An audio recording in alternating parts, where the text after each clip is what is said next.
Welcome to Wills and Spills, where I'll debunk common wills and estate myths over one cocktail at a time. The cocktail we're making today is the pina colada, and the myth is all executors named in the will must take on the executor role.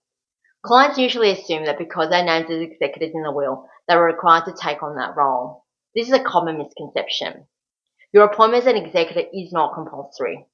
There is no requirement at all that an executor must take on that role.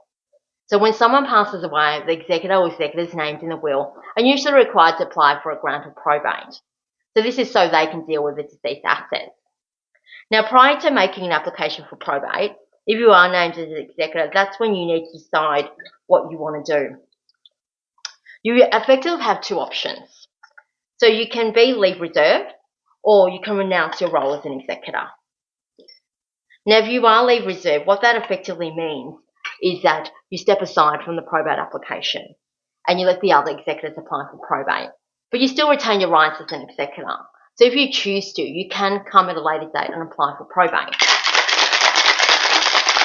Whereas if you renounce your appointment as an executor, you effectively relinquish all your rights as an executor and you will no longer be able to take on the executor role.